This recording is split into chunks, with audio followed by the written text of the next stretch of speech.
The views and opinions expressed today on Black Focus Radio are not the views and opinions of the station, its management, or its advertisers. Now, let's get ready to focus on our issues, our solutions, using our voices on Black Focus Radio.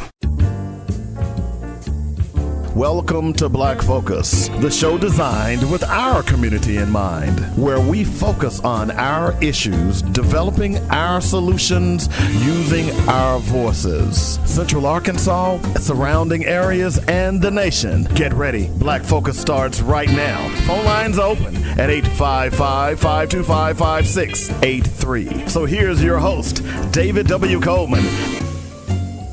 Well, good afternoon, and it's Monday, and you know what that means. It's another edition of Black Focus Radio. You know, that show that talks about our issues, making up our solutions and using our voices. Yeah, that one. Yeah, we're here every Monday, noon to 2 p.m. on joynetradio.com.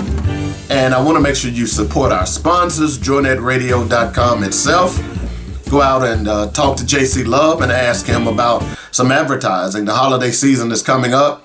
We know money is going to be pinched, so you want a good bargain on some advertising, you need to talk to JC Love at joynetradio.com. Also, don't forget to support ribrub.com. That's RIBBRUBB.com. You know, we like to say bake it, grill it, shake it. Oh, yeah. You know, my other little slogan, let me take your hand and lead you to barbecue land. And I came up with that because I live here in the DMV area. And no offense to my DMV brothers, and I love you all and getting to know more and more of you every day. But y'all can't barbecue, man. Okay? Y'all just can't, all right? And I'm laughing because over the weekend, I did a brisket, I did some ribs, and my son came over, and poor child, he liked to went crazy. He does so make sure you support ribrub.com. Go out to the website as well. And just quickly, I saw a post the other day on social media where this guy was analyzing one of the famous barbecue sauces that black people love. You know, sweet, somebody's stuff. Y'all know I'm not going to call his name because he ain't paying for no advertising on this show. And he said it was he broke it down, and it's 70 grams of sugar in that barbecue sauce. Did you hear what I said? 70 grams of sugar? That doesn't even include all the preservatives and things like that that's in that stuff, and y'all are eating that stuff. You know, the thing about it is they put sugar in a lot of stuff to get you addicted. Your mind gets enhanced by this addiction to sugar. And I don't mean enhanced in a positive route. It craves this sugar. So with my rib juice alone, I don't use sugar. I use honey. Real honey. So go check it out. Ribrub.com is where you can get it from. If you're in the DMV area, hey, I'll even deliver it to you because I want to meet everybody and give you some tips on how to use it as well. I wish I could give you some of that barbecue I had. In fact, I'm probably going to be eating barbecue, at least some brisket this evening, but we'll talk about that later. All right. A lot of stuff to talk about today. All right. And our Black Fact is going to be a little different today. In fact, we'll name it a Black Fact. But, you know, I heard something from Kyrie Erving over the weekend. And you all know I've been tough on Kyrie Erving over the years. But the young brother is making some differences. And I'm going to give credit where credit is due. And we need more prominent black males to say and talk about what he talked about. So we're going to use that in the Black Fact today, which reminds me, I am on a one-man campaign to get rid of the N-word. And this is why this thing with Kyrie Erving is so important. So I like to tell you, just don't say it. And I'm not going to go into a lot of details right now because we're going to do Kyrie Erving here in just a moment. All right. And unfortunately, I can't play the video because it's laced with profanity, but I get the point, and we're going to talk a little bit more about that coming up, Kyrie. Also, I want to talk a little bit because I've been seeing a lot of posts on social media about men finding out that their children aren't theirs. Okay? I will tell you that at one point in my life, I felt the same way until I got a DNA test. Is it time for mandatory DNA test? We're going to talk about that, and I'm also going to talk about this story about how this man shot this woman because of what she did. Okay? So that's coming up as well. We're also going to talk about Gaza and Arkansas and AIPAC. That is going to be interesting, of course. You know, when the Republicans, and by the way, I don't call them Republicans anymore. I call them Republicans because that's what they are. They're just because they're elected officials, they're acting like thugs. I'm going to tell you where they went when they decided to end this past congressional session early. And the money that you Arkansans who can't afford to even get free lunch, the money that you all are spending in Gaza. And what's happening in Gaza? Ethnic cleansing? No, that can't be happening. We'll talk about that. Also, Texas. We got to keep the pressure up on Texas. We got to continue to talk about this. And all I'm going to say is resist.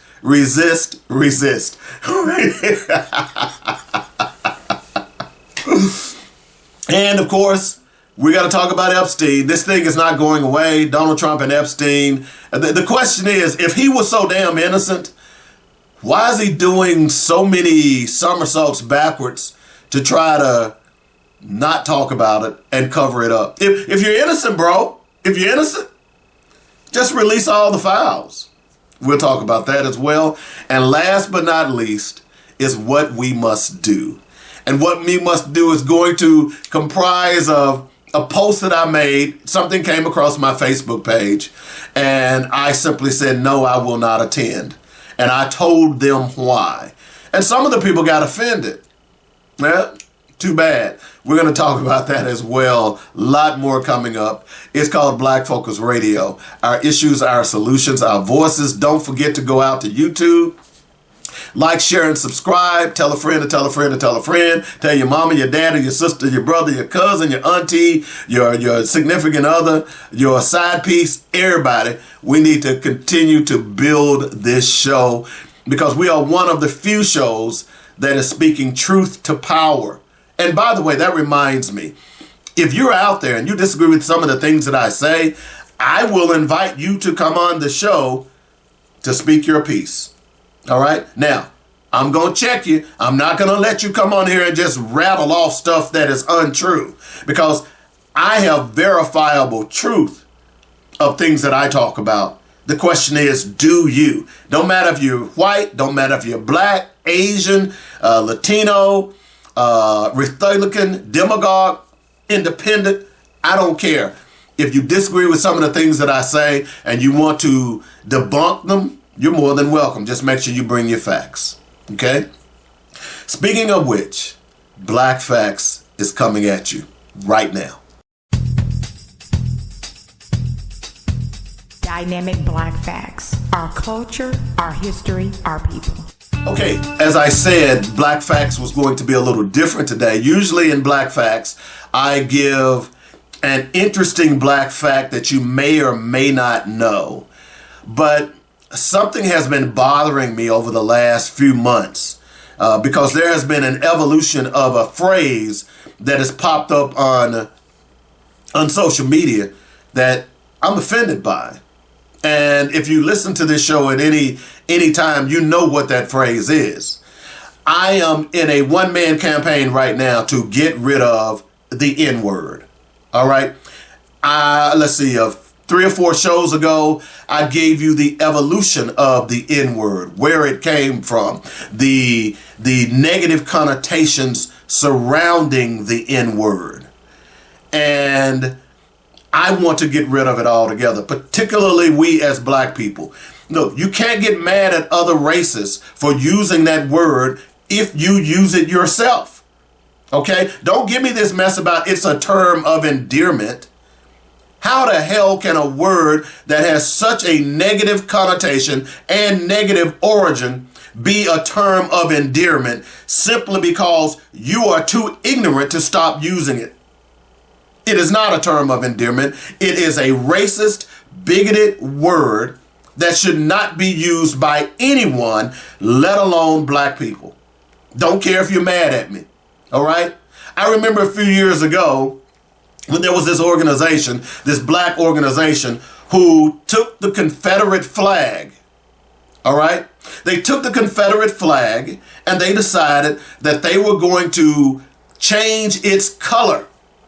And they painted it red, black, and green. Of course, you know, those are the colors of African liberation, black liberation. The red is for the blood of the people. The black is for the color of the people. And the green is for the land from where the people came from. They took this and they decided that they were going to change it. They were going to take the power out of that word.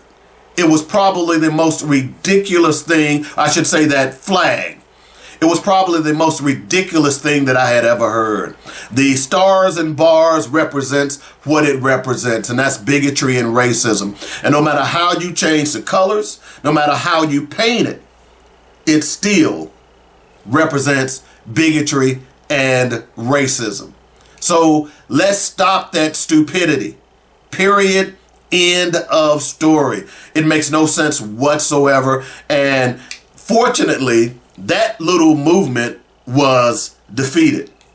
And it was defeated because people said, no, bro, see, that's not going to work for me because it's still racist. You know, if you put lipstick on a pig, guess what? It's still a pig. All right?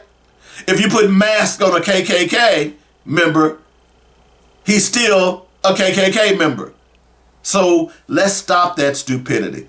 So you're saying, well, Dave, what exactly are you referring to now? Well, as you all know, I'm on this one-man campaign to get rid of the N-word.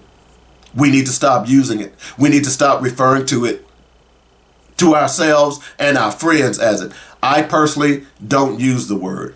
I stopped using the word. Man, I can't remember. It's been so long. I try not to use the word, and I'm conscious about it. It doesn't even slip out anymore for me because it is such a debasing word. You know, I truly believe that as so a man thinketh, he is. Let me give you an example. For a long time, we complained that Black history was not being taught in our schools. And sociologists and psychologists can back me up on this. That if you believe that you came from nothing, then you will live a life of nothing. Give you an example. Years ago, I chastised a friend of mine who was going to get married. She was female, okay? And one of the things that she was going to incorporate in her marriage was jumping the broom. In fact, you don't see that often anymore. But there were a lot of people who were incorporating in their marriage jumping the broom. Now, those of you who don't know history don't realize that jumping the broom was a slave practice. It was something that massa allowed you to do when you were married to another slave, if he let you marry another slave. And by the way, even though you married another slave, massa was still sleeping with your wife or your husband. And then when you had children, massa then began to sleep with your children. So I told my friend, I said, look, I'm glad you're getting married. I'm proud of you. But if you're going to incorporate the jumping the broom ceremony, I'm not coming. And I was serious. Good friend of mine. I'm not coming because you are smarter than that. You are more intelligent than that. You do not need to include a ritual that was created by white people to debase you in your marriage. If you want to move forward in a positive light in your marriage, then the jumping the broom mentality needs to go. Fortunately, she listened to me. I went to the marriage, went to the wedding. They are still married, by the way. And I am very proud. And that was years ago. So if we understand that that practice is a negative connotation on going forward as black people, why do we continue to use the N-word? Why do we continue to refer to our brothers and our sisters with the N-word? And then why do we get mad when a white person or another race calls us that? Why are you upset? Because I guarantee you, somewhere during your day, most of you have referred to somebody else with that word. You can't get mad at them because they're using it. You see how stupid this sounds? It is really stupid. So now we have, and this thing has been jumping up on social media. I think I've seen it over the last 3 months. The initials YN. It means young N-word. So wait a minute. You are referring to our young black males as young N-words? So what's the difference between an N-word and a young N-word? Nothing. You see how stupid this is? Why would you impose upon our young black people, our young black brothers, that negativity?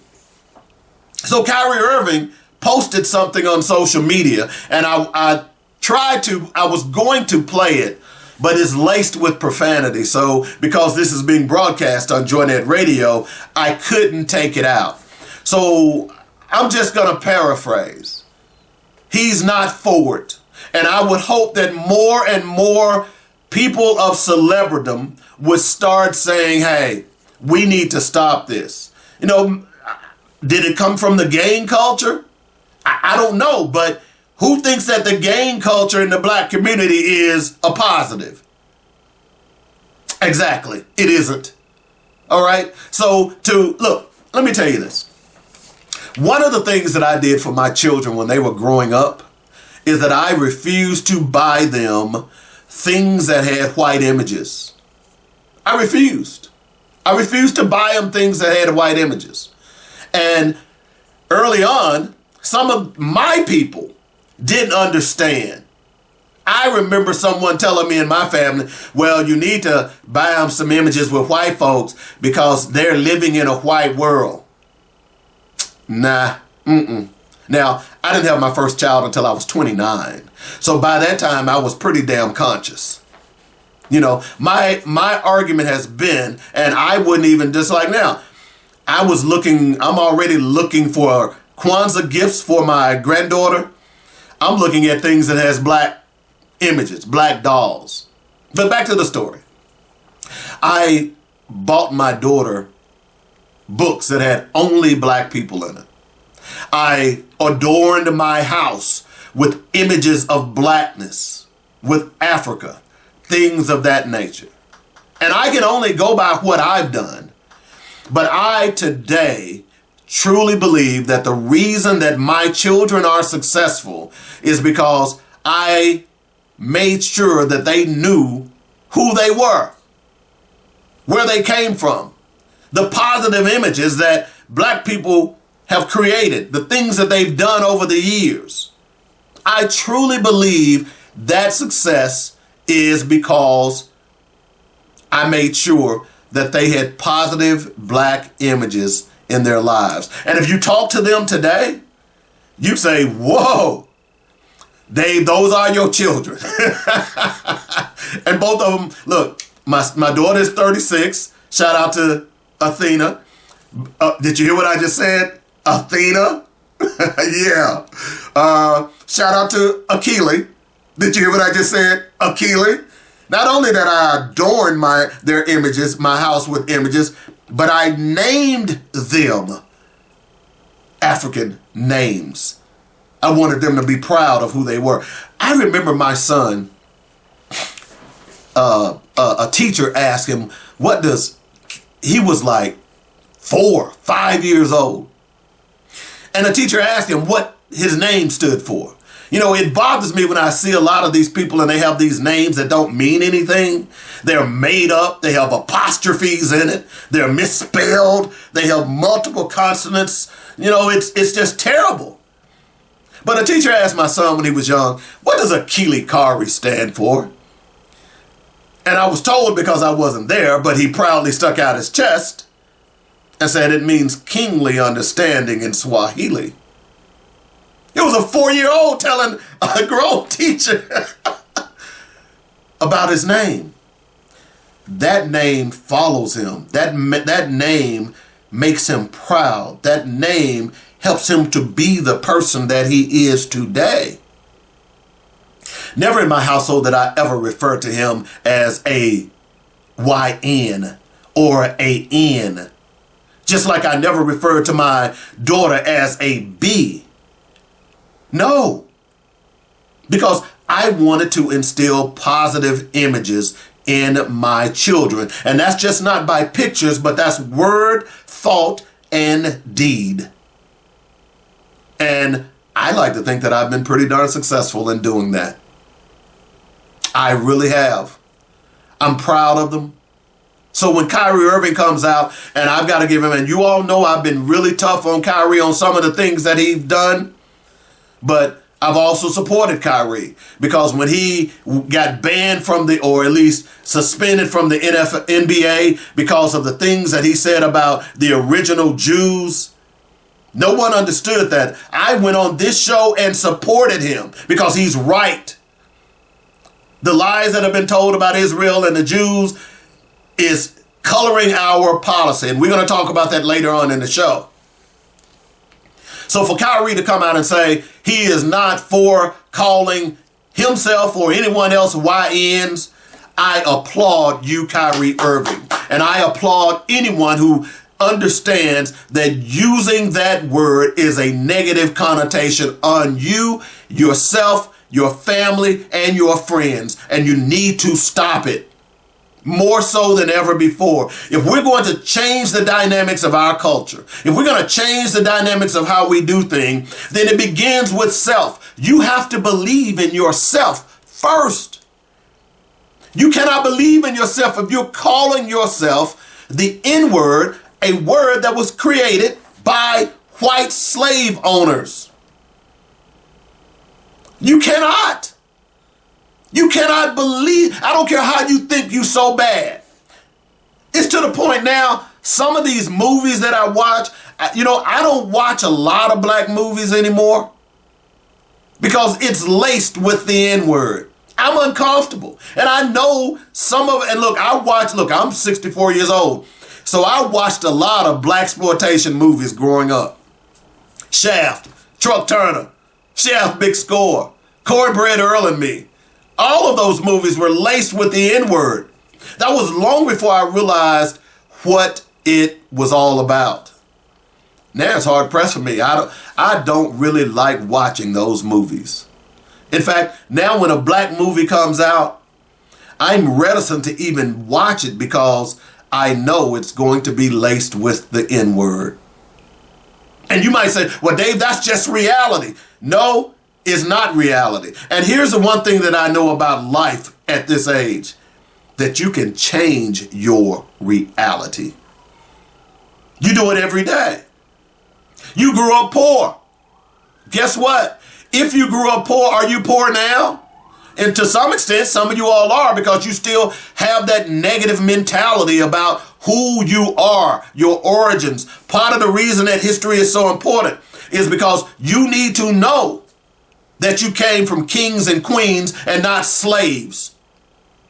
You need to know that your race was the beginning of civilization. You need to know that the mitochondrial Eve that was discovered in Africa has her DNA is in all of mankind. That includes white, black, Arabs, everybody. You need to know that black people and melanin was the beginning. It didn't start in slavery. It started thousands of years before slavery. And I guarantee you, they didn't call each other the N-word.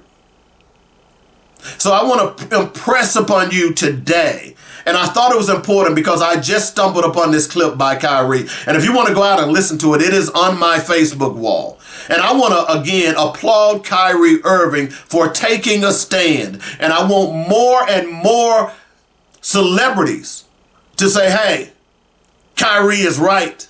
If you chastised Kyrie Erving in the past for some of his misdeeds, then you must applaud him today for him standing up and saying, hey, I ain't about that.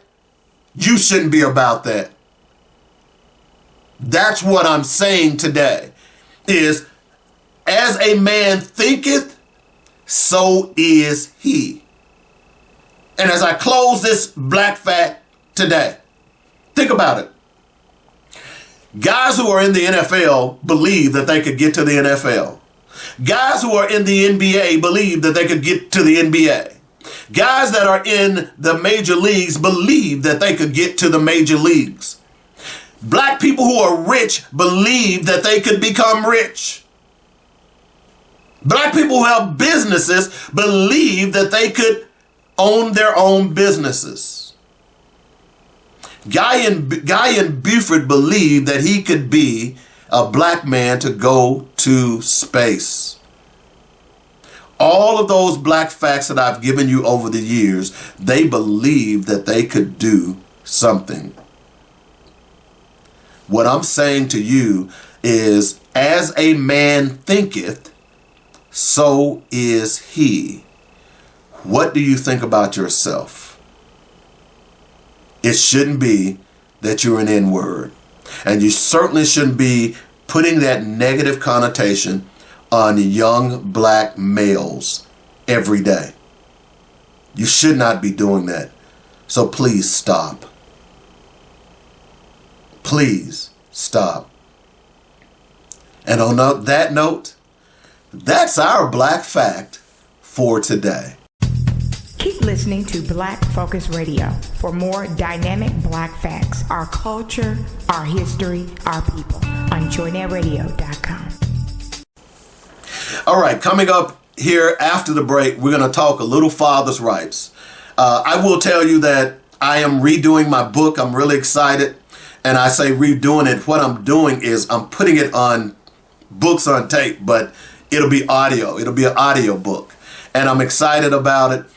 And the reason I want to do this is because I'm seeing more and more men on social media who are popping up and saying, hey, this ain't right. So we're going to talk about that in this next segment. Also, we're going to talk about Gaza and the ethnic cleansing and the murder that continues to go on, and why so many states are supporting Israel. And it's amazing to me because some of these states are red states and they can't even afford to take care of their own citizens, yet they're sending millions of dollars to Israel. Okay? And by the way, where were the Republicans during the break, the early break? Well, we'll talk about that as well. We also got some more news about Texas. We're going to talk about that. And we cannot let the Trump-Epstein saga go away. Because every time I see something about Trump and Epstein, if you go to my wall right now, the majority of the stuff that's on there is Trump and Epstein. I'm going to tell you why. And last but not least, it's going to be what we must do. All of that and more coming up in just a few minutes. It's called Black Focus Radio. Our issues, our solutions, our voices on joynetradio.com. Hi, I'm David W. Coleman, host of Black Focus Radio and the weekly sports magazine. We here at joynetradio.com would like to thank you for all the love and support you've given us. Our goal is to keep you inspired and informed daily with quality programming from gospel music, news, talk, and sports. Log on to joynetradio.com for the program lineup, and while there, be sure to make a donation. Then download our app and carry us anywhere in the world. Please continue to spread the word word about joinnetradio.com. And if you are an entrepreneur or have an upcoming event or you'd like to start a show, let the professional writers and producers here at joinnetradio.com help you get the word out. Call me at 615-554-0568 for more details. In the meantime, stay informed and inspired daily right here on joinnetradio.com. David W. Coleman here for Coleman's Dynamic Rib Rub and Rib Nuts. Go to ribrub.com, that's RIBBRUBB.com right now, and stock up on the best dry marinades for baking, grilling, and smoking your favorite meats. 3 great flavors, hot and spicy, original, and scorching. Try them at your next cookout and you'll shout, bake it, grill it, shake it, oh yeah! Only one place to get Coleman's Dynamic products, that's ribrub.com. Easy to order, and I'll ship direct to you or to friends and family anywhere in the United States. While on the site, be sure to check out other great items, especially the rib nuts. Who'd have thunk it? Peanuts sauteed in a barbecue marinade? That's just crazy good. Get them at ribrub.com right now, along with other great recipes. That's ribrub.com. If you don't like my rib rub or rib nuts, I'll give you money back. Do it today. That's Coleman's Dynamic Products at ribrub.com. Welcome back to Black Focus Radio. Our issues, our solutions, our voices on joinnetradio.com. I'm Dynamic Dave. I'm here every Monday. Well, actually, I'm here every day. Monday through Friday, noon to 2 p.m. on joinnetradio.com. I release a new show every Monday. And then, of course, it plays throughout the week, or some of the older shows that I have play throughout the week. So you can always catch up. If you don't know how to catch up with me, then what I want you to do is go out to YouTube. And you can listen to all the old shows that I've had over the years. There are a lot of them out there. So make sure you go out and check those out. This segment, I want to talk a little bit about fathers' rights. Those of you who have followed me over the years, you all know that this is one of my passions. In fact, I will tell you that at one point in my life, I was so inundated with this issue of fathers' rights that I almost committed suicide. I wanted people, it was so mentally debilitating. I found myself not knowing where to go, or at least having anyone to turn to who understood. I went to the state legislature and tried to get things done. This is while I was living in Tennessee. And we got, slight movement, but nothing that was significant. I started an organization. It was called I Love My Children Too. Accentuate, and then I started, if you can see this shirt, it says A Father's Family Affair. All right. This was back, and there's a date on it. June 11th, 1998. It was the day, I believe it was Father's Day, or the day after, or the day before Father's Day that year. And this was accentuating, celebrating, and motivating positive fathers in our community. I thought that was important because, see, I understand, and the government has understood, that fathers are the key to successful children. We know now, after the Harvard study that was released, see, the government has done such a great job in destroying the black community. They start off by destroying black fathers and the black family. You see, because they understand that if I can destroy the black family, then I can destroy the black community. And what has happened over the years, you see increase in poverty rates. You see increase in arrest and prison population. You see all of this because this was by design. We know that in the late 60s and early 70s, when they started giving welfare, they told mothers that, hey, we'll give welfare to you and your children, but if you have a man living in the house, we won't give you welfare. It's always been my argument that typically a woman becomes pregnant by a man from her own socioeconomic background. Now, what do I mean by that? If You are living in the projects. That woman is living in the projects. The young man is living in the projects. They usually are the ones who have intercourse and produce a baby. Both are poor. So why wouldn't you help them both? Not just one. Why would you give the wife job training? The girlfriend or the mother of the child job training? Why would you give her bus tokens? Why would you give her health care? But you wouldn't give the father of that child health care. Okay? Quite often I've ran across situations where the woman has 2 or 3 children by this guy, and it is his responsibility to take care of certain things so she can go to school in order to get her GED or to get a degree. And that man runs interference to try to keep her from doing that. And people say, oh, he's just jealous. He don't know. This man realizes that a system, and he probably didn't put it together this way, but somewhere in the recesses of his mind, he realizes that the system is doing more to divide this family by giving her all of these trinkets and not supporting me. And eventually she will leave me. And we saw that happening. We saw where mothers depended on Uncle Sam to be the father, as opposed to the real father. And we saw an increase in drug activity, gang violence, our young black males going to prison, all because the father was not there. I saw a video just the other day where the mother has custody of a son. The father has moved on and has other children, but he takes care of the son from the previous relationship, and he brings the child to his house for his visitation. Guess what happens? He makes that child participate in chores at his house, which he should. He should clean.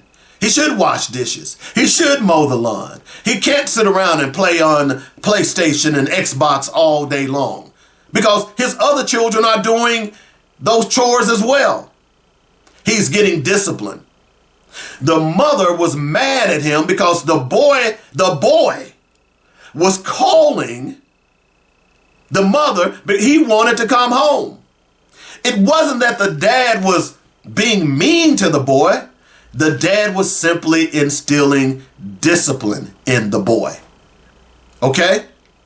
The boy, she even talked about on the video, well, she don't make him clean up. When she washes the dishes, she cleans his room. She does all of his chores that he should be doing. Look, I'm going to tell you like this, whether you black or white, every child should do chores. You know, that teaches them how to become a responsible adult. So she was mad at the father because he was instilling work ethic in the son. Man, that's crazy. That boy is going to be lost. He's going to be in a gang. He is going to be something that you don't want as a parent. Because if you don't instill discipline in them early, then by the time they get 12, 13 years old, it's too late. It's too late. So I say all this to say what? There was a story about 2 weeks ago, and I meant to cover it, but there were so many things that were going on. About 2 weeks ago, where this man, he goes to his wife's house, his wife's job, and he shoots her down like a dog. Now, let me clarify here. I am not condoning this violent behavior, but I will tell you that I understand it. He shoots this woman down like a dog at her job. And you're probably saying, well, that's terrible. Fortunately, the young lady didn't die, but the man has been arrested for attempted murder. Here's why he did it. This family had 3 children. Had 3 children. he found out that all three of the children were not his. Now, let me be clear. She didn't have the children before she met and married this man. These were his children. They were conceived after marriage. You understand this, right? He was a proud father. Somehow or another, word got out that those three children were not his.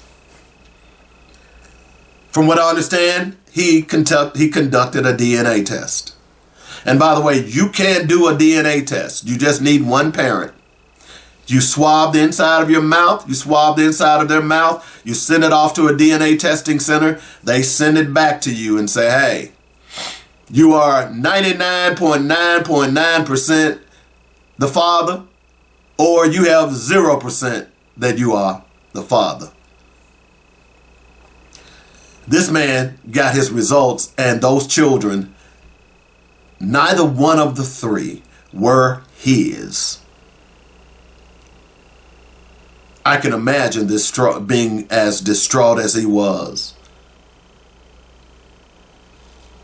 I can imagine. You see, there was a point in my life where I thought one of my children were not mine.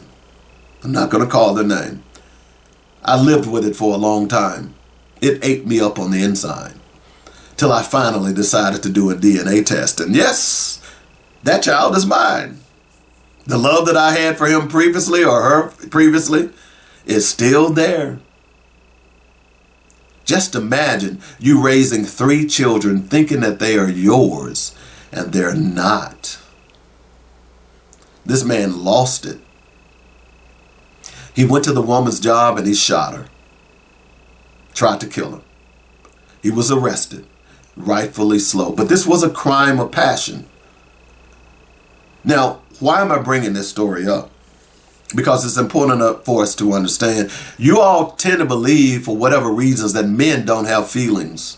You all tend to believe that you all can do to a man and you just say, well, he a man, he can handle it. Men, although they keep their emotions to themselves a lot of times, they are emotional creatures as well. They're not as emotional as women are, but there are things that affect men. And the one thing that will destroy a man more than anything else is knowing that a child that he has raised is not really his. Now, I'm not talking about a stepchild. I'm talking about a child that you thought was yours, that you conceived with this woman, and she lied to you and come to find out that it's not yours. You see, this has been happening for a long time. I'm going to get to my point here in a moment, but I wanted to set this up. This has been happening for a very long time. Remember, I told you, I started my father's rights organization back in 1997. I went and testified before the Tennessee State Legislature over and over again. My organization, I Love My Children Too, another organization called Dads Against Discrimination, and another organization called the Children's Rights Council. And we understand and we know that there are statistics out there that show that those children who have fathers actively participating in their lives are much better off.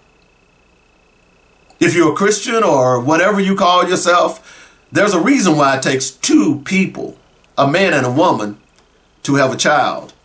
Not just to have a child, but if you want to raise successful children, then you need to have a man in their life. Even if it's a stepfather. I saw a sad story the other day where this stepfather of 18 years met the little girl when she was 2 years old. The little girl, when she got to 18 and graduating from high school, decided that she would not invite the stepfather. The stepfather who had fed her, who had clothed her, who had taught her, tutored her, did all the things in order for her to be a success. She decided to invite the biological father. There's nothing wrong with that. But to exclude the stepfather was an abomination. You invited the sister, the brother, the cousin, the grandmamas, but you didn't invite the stepfather. The stepfather then decided that he was going to pull everything he had done for her. No more car insurance. He wasn't going to support her. At 18, she was going to have to move out. And everybody said, oh, that's terrible. He was a bad guy. Now, just imagine if you found out that that wasn't your child. Before then, he knew.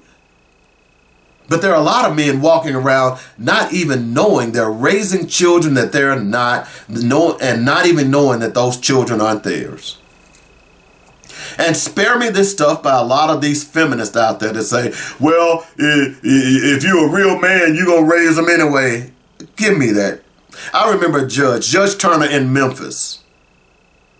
When guys would go down to the juvenile court and say, and have proof that the child is not theirs, Judge Turner would still make them pay child support because, and this was what he would say, well, if you pay for them long enough, they'll be yours. Huh? Hello? So this man goes and shoots this woman because 3 of the children are not his. Here's my point.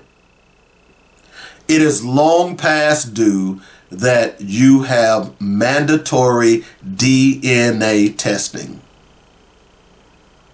Whether they're married or not. If a child is born before any child support should be assigned, there must be mandatory DNA testing. Let me get a little bit more personal with you. While living in Nashville, Tennessee, was dating this young lady. I was much younger. Yes, I was doing my father's rights. The young lady called me and said, hey, I'm pregnant. Huh? I'm pregnant. I said, congratulations. Who's the father? I said, and I got a bit perturbed because she was supposed to be dating me, yet she was pregnant. And you're saying, well, wait a minute, David, you were dating her. It stands to reason that she would become pregnant by you.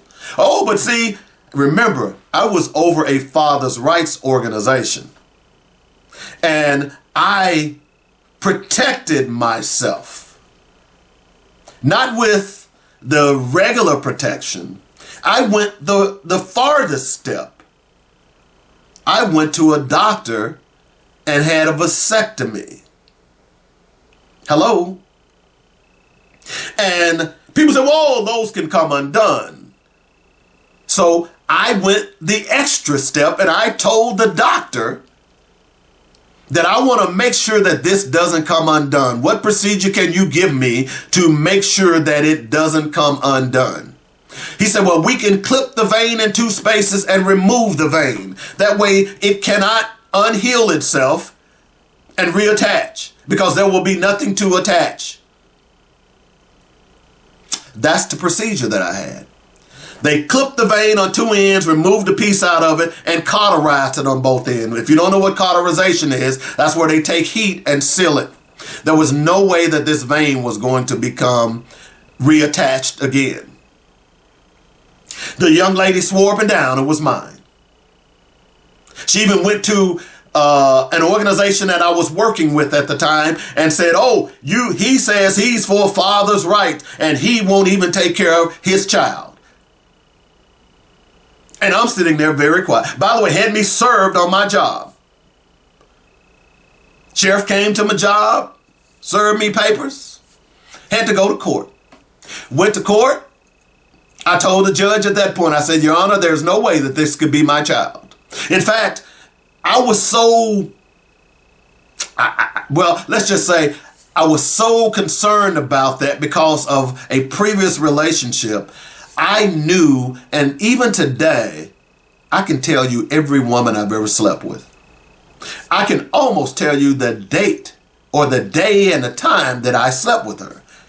I could do this with that woman because I was fairly that relationship was new. I told the judge that there's no way that this could be my child. Hello? The baby was born in October. The last time I slept with her was November of the previous year. Now, I'm going to tell you just what I told the judge. I said, Judge, if this is my child, based on what I know and the last time I slept with her, then we need to call the Guinness World Book of Records, because this will be the longest gestation period in the history of mankind. Hello? November, October. You do the math. There was no way that that child could have been mine. I knew it from day one. But I also knew that I had a vasectomy. And in court, I described the procedure just like I did just now. And I pulled out my paperwork from my doctor, who said there's no way. The judge said, well, we're going to test you anyway. That's when I realized that this was nothing but a money-making system. Because, see, DNA testing through the courts, states make money off of that. They make money off of that. So every DNA test that the courts mandate, they get a cut of the fees, because I had to pay for the DNA testing. Or the father has to pay for the DNA testing. It took about a month, because back then it was a little longer to get the results than it is today. I got a letter in the mail. I've got that letter somewhere right now in my archives. Mr. Coleman, it has been determined that you are 0.00% that you are not the father of this child. They said, you don't have to come back to court if you don't want. The next court date is so-and-so, so-and-so. Oh, no, I had to go back to court because I wanted to chastise that judge, because that judge said, we're going to test you anyway. He also said that, hey, vasectomies come undone, even after I described to him what the procedure that I used. Even that my doctor had given a letter saying that procedure cannot come undone. So I wanted to go back to court to chastise the judge. I remember the bailiff being in court telling me to calm down. I said, oh, don't tell me to calm down. My character has been impugned. I've been accused of something that I knew, that I told you a month ago that was not mine. Don't tell me to calm down. So what's my point? DNA testing ought to be mandatory whether you're married or whether you're not. Because how many Murrays have you seen where the baby is not his? There are all kinds of programs that are proven beyond a shadow of a doubt that men are taking care of children unbeknownst to them that aren't theirs. DNA test must be mandatory. And that man had went and shot that woman because, look, oh, and by the way, the detail that I didn't tell you, that 3 of those children were fathered by his relatives. One was an uncle, one was a cousin, and one was a brother. Hello? Now just imagine you having 4th of July and family reunion, and your uncle, your cousin, and your brother, and your wife is sitting across the table from you, and you all are breaking bread, and they've been breaking bread in the bed, and you didn't know. You tell me that wouldn't make you snap? Of course it would. DNA testing must be mandatory, especially in this day and time, because unfortunately today, women have become more promiscuous than ever before.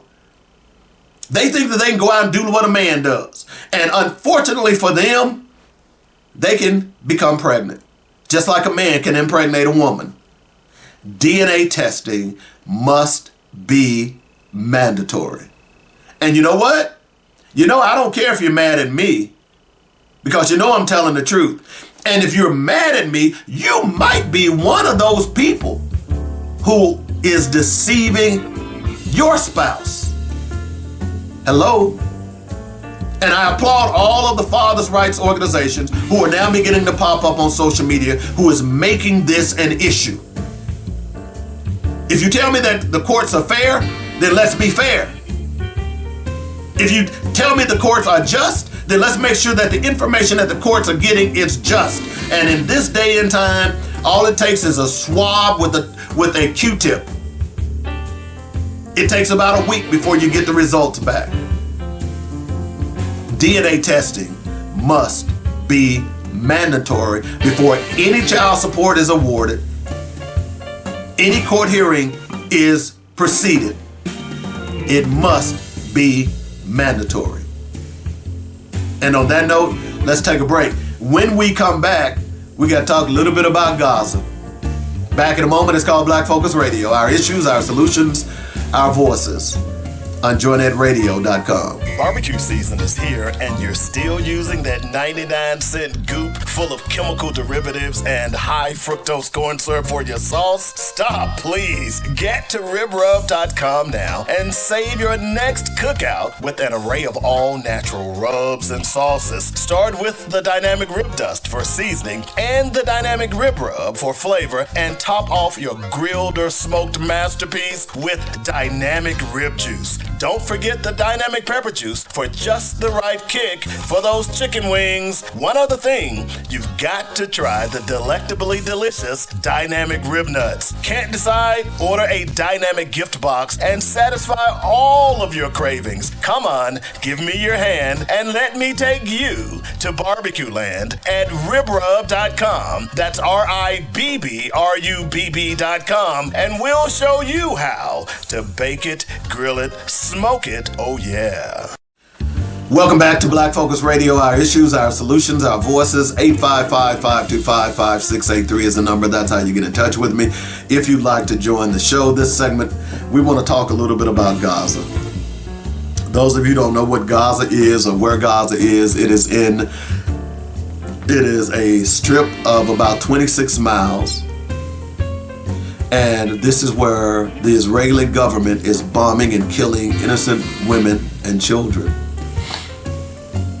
And the world is basically turning its back on Israel.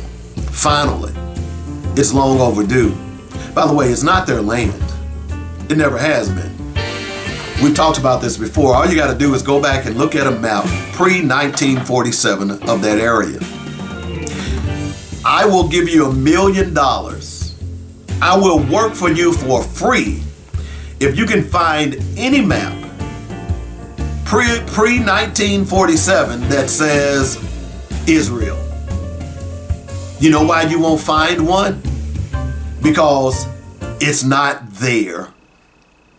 But in me giving you that $1 million, let's make a bet. Let's say you give me $1 million if I can find a map pre-1947 that says Palestine. Whoo!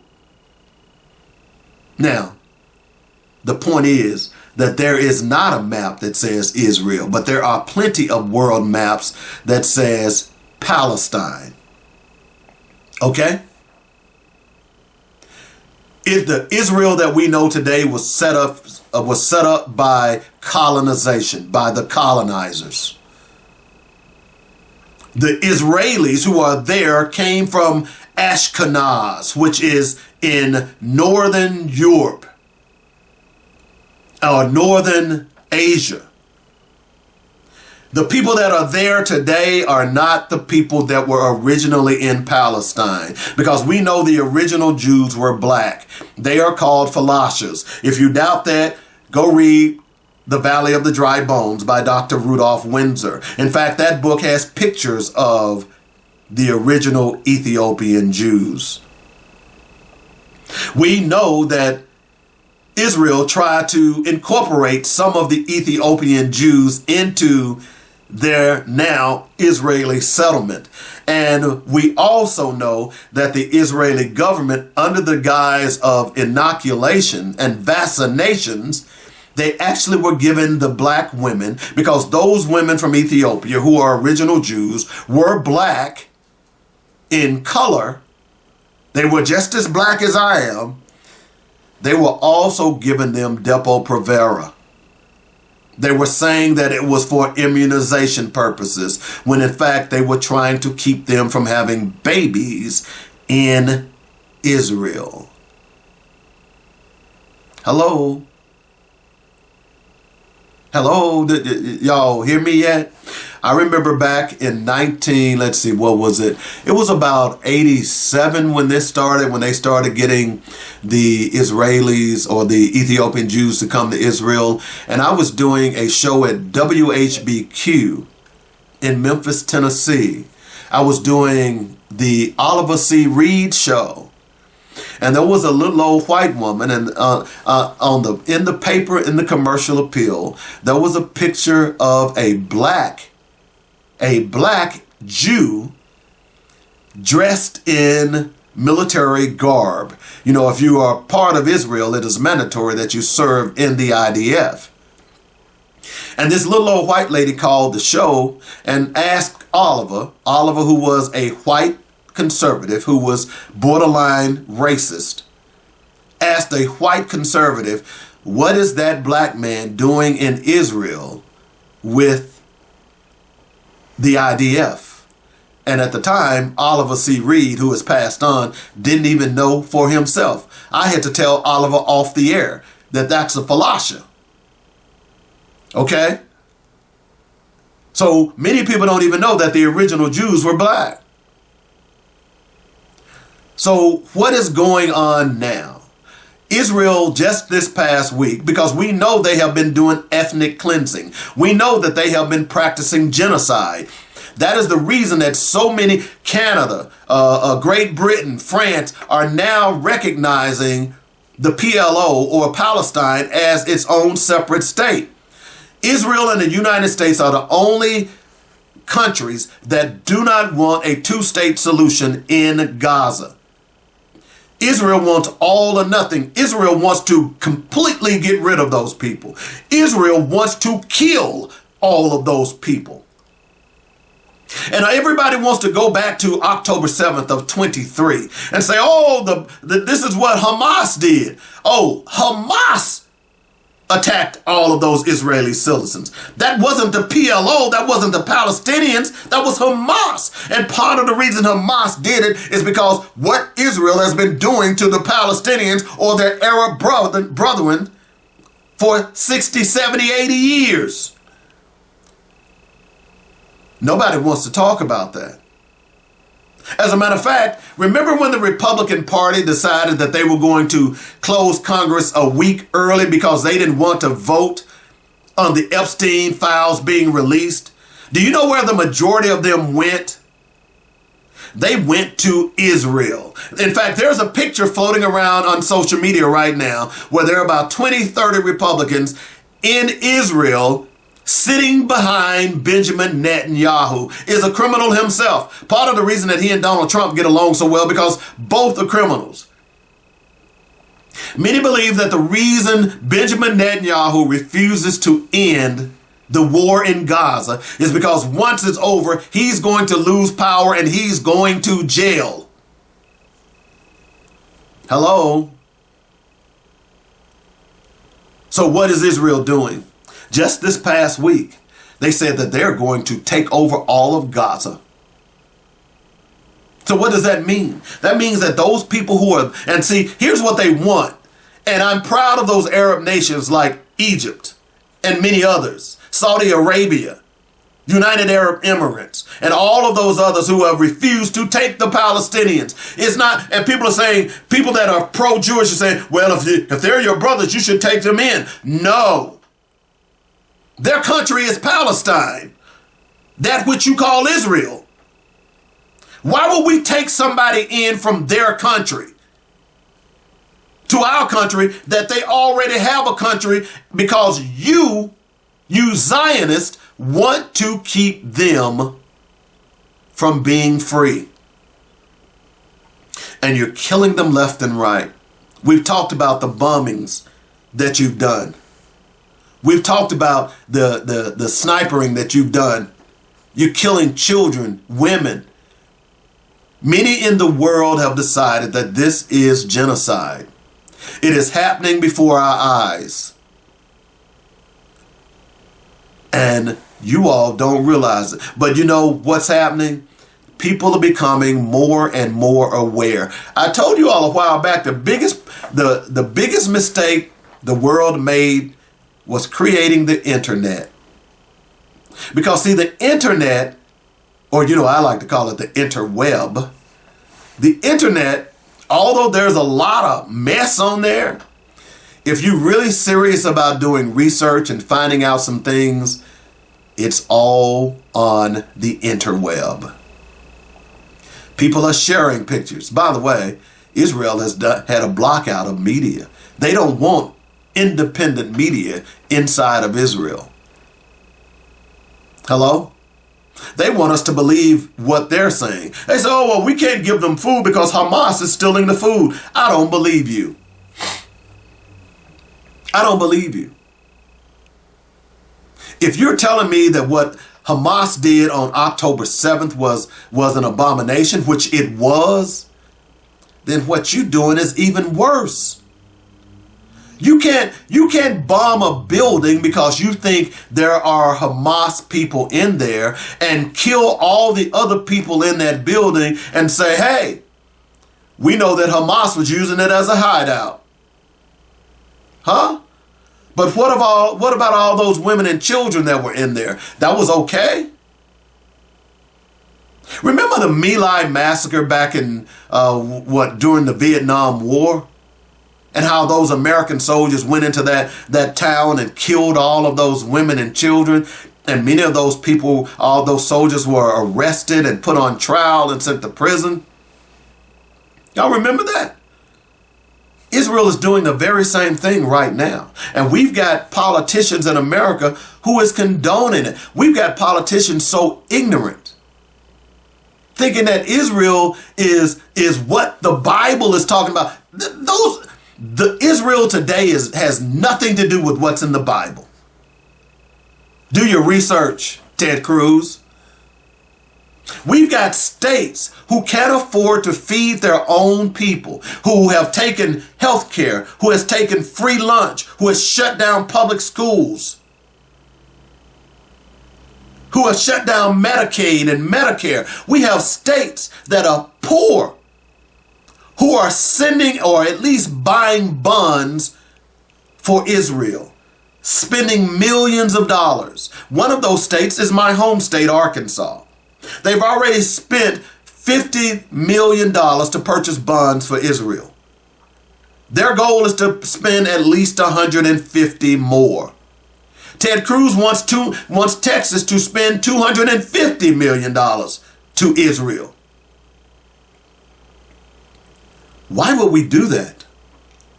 Why aren't people up in arms? Why are we sending our tax dollars? I didn't even talk about the tax dollars that are coming. By the way, they've shut down Medicare, Medicaid, school lunch programs, all kinds of programs that benefited the American people, yet they didn't cut one penny that our American government is sending to Israel. And Israel is practicing ethnic cleansing right now.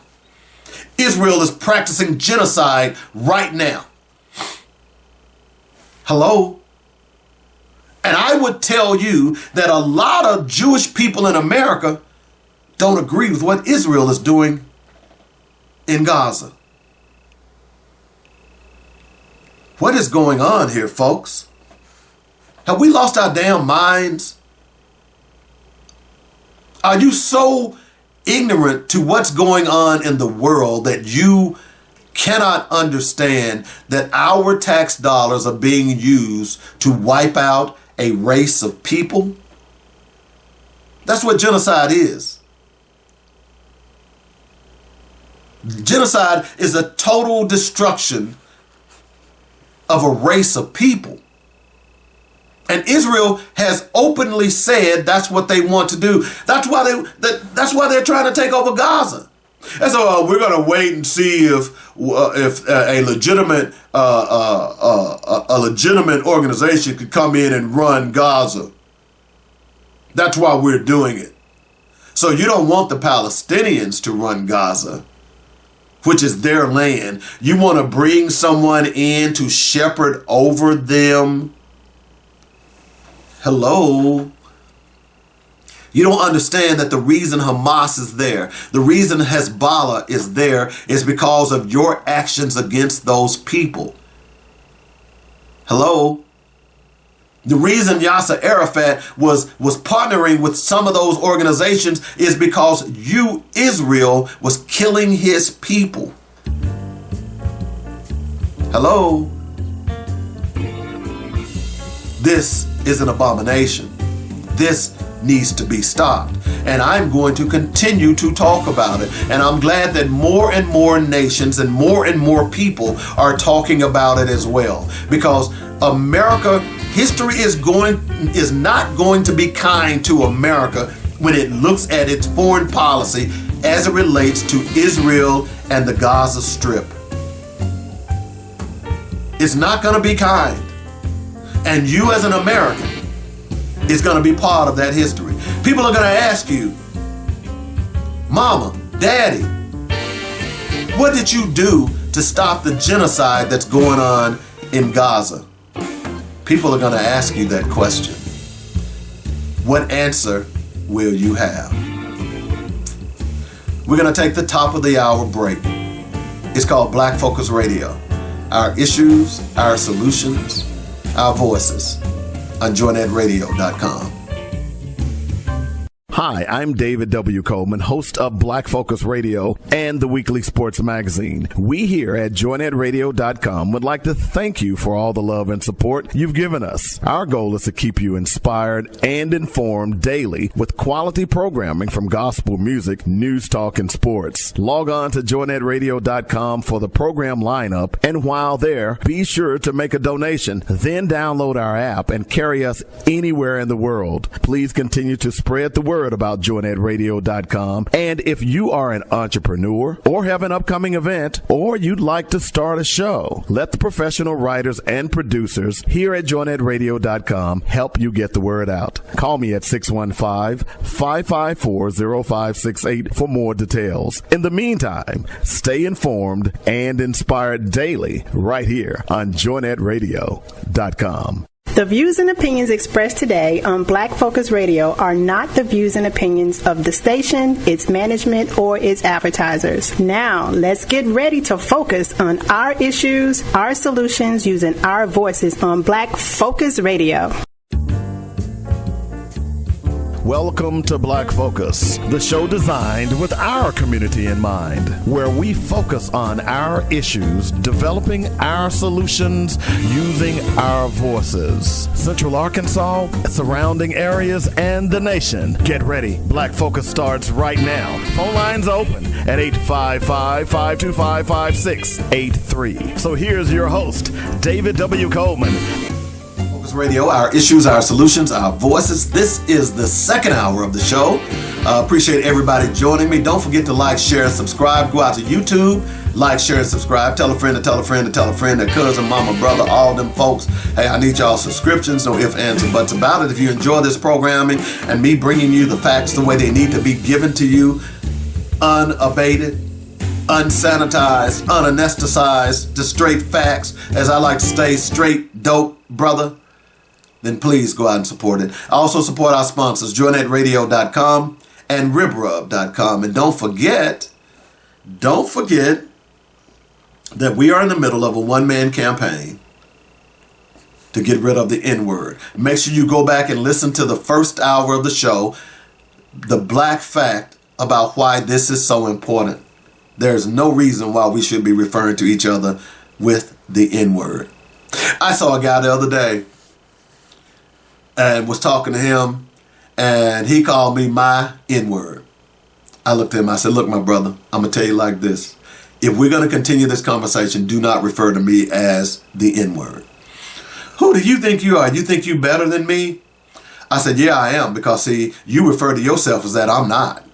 So yeah, I am better than you. He got offended. I didn't care. So just don't say it. Last hour we talked a lot. We talked about Kyrie Erving and his abhorrence of using the term YN. We talked about why DNA should be mandatory when it comes to children. We talked about AIPAC. Well, we didn't talk about AIPAC, but we talked about Gaza. Just one other quick note about this last segment before the top of the hour. AIPAC should be registered as a foreign lobby. AIPAC is a Jewish organization that is sending millions and millions of dollars to our politicians. Yet they're not forced to register as a foreign nation or a foreign lobby. Hello? Let me just give you a couple of quick points. And then this hour, we're going to talk a little bit about Texas. We're going to talk about Epstein and Donald Trump.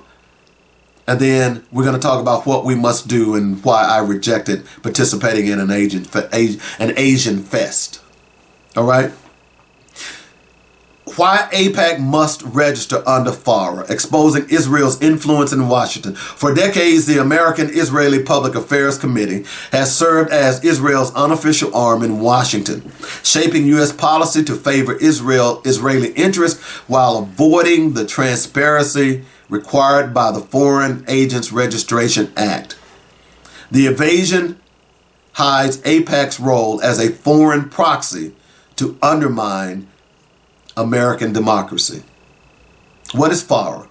Enacted in 1938 to counter Nazi and Soviet influence, FARA mandates that anyone acting as an agent of a foreign principal engaging in political activities in the United States at the direction or request of a foreign government register with the Department of Justice. This means disclosing contracts, activities, and funding. FARA focuses on whose agenda is being pushed, not the source of the money. AIPAC's mission to align U.S. policy with Israel's goals fits this definition exactly. Yet it cloaks itself as an American lobby, a claim that doesn't withstand scrutiny. With that being said, let me just quickly give you some names. Democrats, demagogues, and Republicans. Joe Biden got $4 million from AIPAC. Robert Menendez, $2 million. Hillary Clinton, $2 million. Kamala Harris, $2 million. Mark Kirk, $2 million. Joe Lieberman, $1.9 million. Mitch McConnell, $1.9 million. Ted Cruz, $1.8 million. Chuck Schumer, $1.7 million. Jackie Rosen, $1.7 million. John McCain, while he was living, $1.4 million. Bob Casey, $1.4 million. Ron Wyden, $1.2 million. John Tester, $1.2 million. Carl Levin, $1.2 million. Adam Schiff, $1.2 million. Sherrod Brown, $1.2 million. David Perdue, $1.1 million. Dick Durbin, $1.3 million. Arlen Specter, when he was living, $1 million. Russ Feingold, $1 million. Marco Rubio, $1 million. Lindsey Graham, $1 million. Kirsten Gillibrand, $900,000. Mitt Romney, $900,000. Notice what was in common. They all got money from Israel, and they were Republicans and demagogues. We got a problem, and it needs to be addressed. Okay? We'll continue to talk about this. But this hour, I want to talk a little bit about Donald Trump and the Epstein folks. We're also going to talk a little bit about Texas, and then we've got what we must do. But let's first talk about Epstein and Donald Trump. I've been talking about him a lot. By the way, if you go out to my wall on Facebook, you'll notice that I've got a whole lot of stuff on there about Donald Trump and Epstein. And the reason I'm doing that, and I implore you to do the same, anytime you see something about Epstein and Donald Trump, you should repost it on your wall. All of that stuff should go viral because this man is hiding something. No ifs, ands, or buts about it. He's hiding something. But before we do that, I want to talk a little bit about Stuart Adams. You may not know Stuart Adams. In fact, I had never heard of Stuart Adams until last week. Stuart Adams is a state legislator from the state of Utah. Okay? And I always say, I've been saying this for years, birds of a feather flock together. They do. I saw a video of a guy who was chastising his wife because he was out one day and he saw his wife's best friend, who was married, by the way. She was married. She was at a bar with another man smooching that wasn't her husband. He came home to his wife and said, look, that friendship between them two you all are no longer valid. She got upset. His whole point was that if she's doing, she can influence you to do it. Birds of a feather flock together. Criminals flock together. Child abusers flock together. Child molesters flock together. That's no incident because, see, they can each cover up each other's crime. And we're seeing more and more and more people who are MAGA, who are Republicans, let me take that back, who are Rethuglicans, realizing that those people are birds of a feather. So Stuart Adams, his son, or he had a relative who was 18 years old. He slept with, guess what? A 13-year-old girl. Yeah, a 13-year-old girl. And I want to make sure that I get the story. So give me a moment while I pull it up, because this was shocking to me. Okay? This was so shocking to me that you would have Stuart Adams, who is a state legislator, would have the unmitigated gall to decide that you are going to pass a law to exonerate your relative. As I said, birds of a feather flock together. So, in a nutshell, and I'll pull it up, but let me go ahead and tell you what's going on. In a nutshell, his 18-year-old relative slept with a 13-year-old girl. Now, I know there are a lot of young men out there who are 17, 18, 19, even in their early 20s, who pursue young girls who are underage. It is one of the most despicable things you can do. But I know they are out there. They are everywhere. And I do know as well that there are a lot of underage girls who pursue older men or older young boys because they want experience. But see, there's this little thing called the law. And there's this little thing called an age of consent. Now, I remember a story a few years ago where this 16-year-old girl slept with a 17-year-old boy, and they tried to put the boy in jail. The age of consent in that state was 16. But they tried to claim that the boy had violated this girl because she was 16. That was not the case. But in this particular case, Stuart Adams, the Republican president of the Utah Senate, intervened to loosen the age of consent laws after an adult was charged with having sex with a 13-year-old. Hello? Do y'all understand that? When you're 18, you're considered an adult. There was no excuse for this man, and I'm going to pull up the story because when I read the story, I was just appalled. And like I said, are you surprised? Are you surprised? I'm not. Are you surprised? Here's the story. Go out to Fox. Go out to KUTV in Utah. The Salt Lake Tribune. Here it is right here. Because, see, I want to prove a point. See, these birds of a feather flock together. Democratic Senate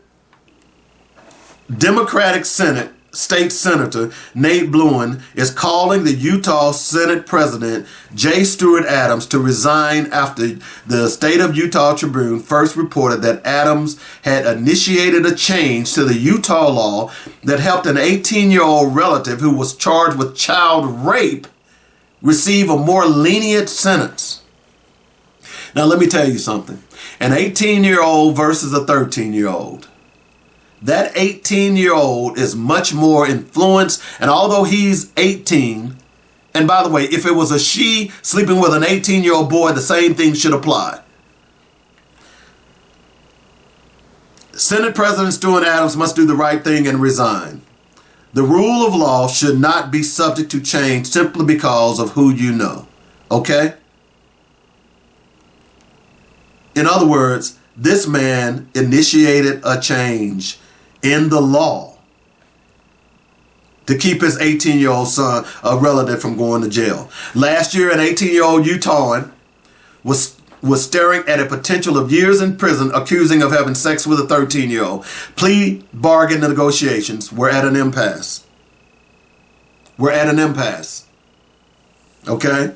Then the Utah legislature, based on an initial suggestion from the Senate President Stewart Adams, changed the law.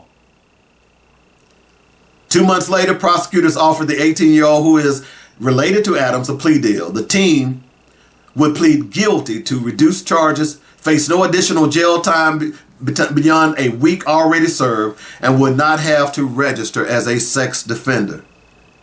The new law was not made retroactive, and the teenager was not charged with the new lower level crime it created. But in court hearings, the judge, the prosecutor, and defense attorney who helped draft the bill language that was adopted by this legislator all acknowledged it was pivotal in resolving the charges against the 18-year-old. You saw the legislative change, said one of the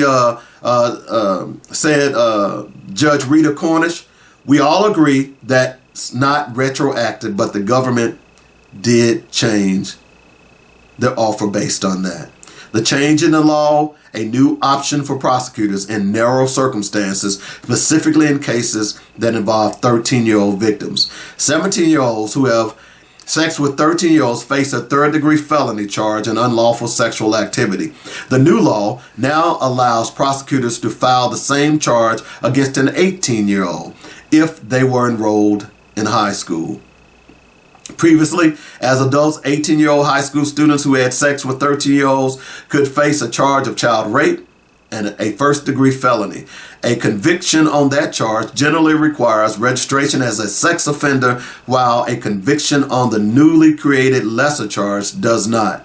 In a statement to the Salt Lake Tribune, Adams said the case stemmed from a serious mistake, but he was surprised by the severity of the charges that were initially filed. The original charges were 2 counts of child rape, 2 counts of child sodomy, all first-degree felonies, carrying the possibility of 25 years in prison and a requirement to register as a sex offender. Hello? You support a president who's a sex offender. Is this a surprise?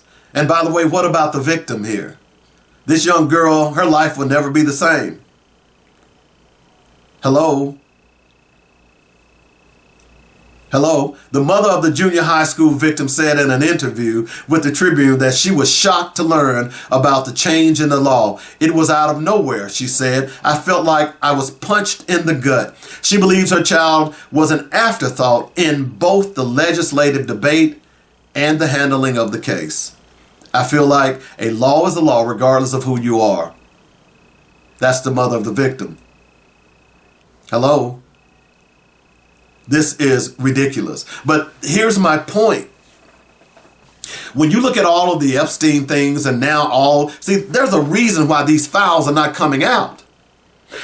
Because there are a lot of men in these files that you would be surprised. Apparently, Alan Dershowitz is in that file. And there was a young lady who came out last week who said that she was forced to sleep with Dershowitz, allegedly, at least 4 times. Allegedly. Dershowitz, guess what? He was the attorney for, guess who? Jeffrey Epstein. This is what Donald Trump is doing, all of these black backflips to keep from exposing all of his buddies who were having their way with young girls. Hello? This is why a lot of these politicians are making money. Now the question is, who's paying them this money? We don't really know now because with the ruling by the Supreme Court, the Friends United, we can't even track the money that is coming into their coffers. But let's just say, for argument's sake, that a lot of these men, rich men, have slept with young girls. Look, I can't say because you went to Jeffrey Epstein's island that you were participating with young girls. But there's a lot of information. So here's Donald Trump saying, okay, see, he tried to throw a fast one on you guys. He said, well, we want him to release the grand jury information. Notice he said the grand jury information, where we know grand jury information is privileged. The only person that can release that information is the judge, and the judge is not going to release grand jury testimony. That is rare. It rarely happens. So Donald Trump and his minions knew. He thought that if I say, well, I want y'all to release the grand jury testimony. Well, he knew up front that they were not going to release that information. He knew up front. Why would they? Hello? He knew up front. So, what's the problem here? The problem is that there are a lot more files that can be released. There are tons of files that can be released that are in the custody of the Justice Department. We don't want to release that stuff because we want to be sensitive to the victims. Huh? You haven't been sensitive to the victims for 20 years. This stuff about Epstein came out in 1992. It began to fester. Epstein in 2007 got a sweetheart deal from Alex Acosta, who was appointed when Trump became president, the labor secretary. By the way, there have been subpoenas that were issued by the Judicial Committee. And you know one of the people that is not on the list of subpoenas? Alex Acosta. He was the attorney general at the time. Well, he was the prosecutor at the time of the Jeffrey Epstein pleading. Why would you subpoena Bill Clinton? Why would you subpoena Hillary Clinton? But they had nothing. You might want to argue that, well, Bill Clinton was on the plane, so okay, you can subpoena Bill Clinton. But why would you subpoena Hillary Clinton? Why wouldn't you subpoena Alex Acosta, who gave the sweetheart deal to Jeffrey Epstein? Oh, by the way, did y'all know about that sweetheart deal? He was sentenced to a year in prison, but while he was in prison, or jail, he wasn't even in prison, he was able to go in and out and go to work every day. And by the way, he was able to hire his own security detail that was in prison with him. This was what Alex Acosta gave Jeffrey Epstein. Why did that happen? Any idea? Any of y'all know? I'm just asking for a friend. Any idea why? And why isn't Acosta being subpoenaed by this Judiciary Committee? Oh, by the way, why don't you set up a special prosecutor to investigate this? If you want to say that, hey, we had nothing to do with it, our hands are clean, okay, let's get a special prosecutor that can go in and examine the files. Oh, by the way, all of those files, those reams and reams of data that you have at the Justice Department, why don't you release that? It has nothing to do with the victims. And by the way, all of those hard drives that the FBI seized from Jeffrey Epstein, why aren't we looking at that data? Even if there are images of underage girls on there, we know that there are pictures of those men who are assaulting those girls. Remember what I said earlier before I started this segment? Birds of a feather flock together. Huh? I'm just asking for a friend, man. This is making no sense. So what I need you to do, every one of you guys, make sure that anytime that something comes across your wall that has to do with Donald Trump and Jeffrey Epstein, post it. Please.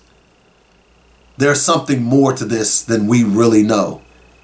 And they don't want to talk about it. But we will. We will.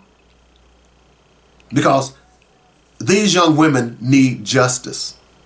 They said there were over 1,000 young women who were trafficked by Jeffrey Epstein. 1,000. It wasn't just Jeffrey Epstein sleeping with these women. Who were these people? And what about that $1.1 billion that was detected by Senator Ron Wyden? Those are avenues of investigation. But you know what? The Justice Department is not going to investigate. The FBI is not going to investigate. And the bigger question of this all, sans Donald Trump, is that why wasn't there a legitimate investigation from the beginning? That's the real question. When all of this stuff first came out, why wasn't there a legitimate investigation from the FBI? I proffer it wasn't a legitimate investigation because there were a lot of men, powerful, rich, white men who were clients of Jeffrey Epstein.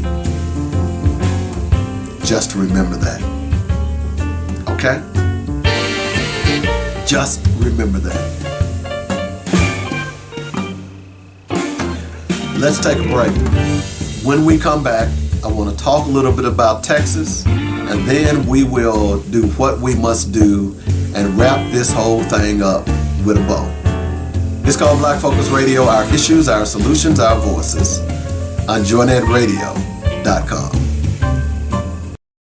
Dynamic Dave for joynetradio.com. I'm inviting all small businesses to contact me at 855-525-5683 and let Joynet Radio set up an advertising package specifically designed with your business in mind. This is a great opportunity for small businesses to get your products on the air. Do you want to get the word out about a new business? Joynet Radio is for you. Do you want to advertise your event or social gathering? Joinette Radio is for you. Do you preach or teach? Do it right here on joinettradio.com. Call me, Dynamic Dave, at 855-525-5683 or go to joinettradio.com and review our great lineup of shows. Let's help each other and let's get your products in the hands of consumers across the country. Call me, Dynamic Dave, at joinettradio.com at 855-525-5683.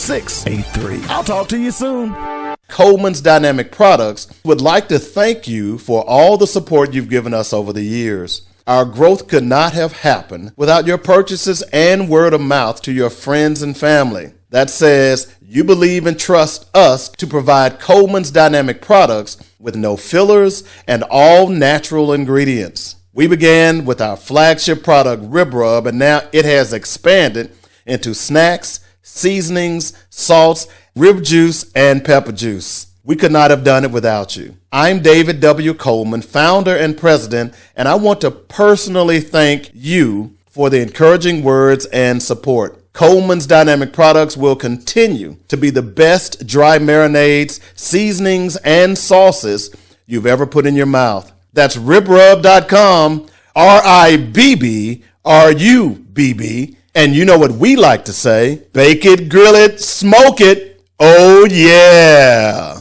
Pigskin, check. Round ball, check. Hard ball, check. Hockey puck, check. Burning rubber, check. We got it all on the weekly sports page with David Coleman. What else do you need? Did I say food? Can't have sports without food. What kind of show is this again? A sports show. Oh, okay. Pass me those rib nuts. Yeah, we do have it all and a whole lot more with me, Dynamic David Coleman, on the weekly sports magazine. Welcome back to Black Focus Radio. Our issues, our solutions, our voices. 855-525-5683 is the number. That's how you get in touch with us if you'd like to join the show. We got a lot of stuff still going on. We're going to talk a little bit this segment about what Texas should do.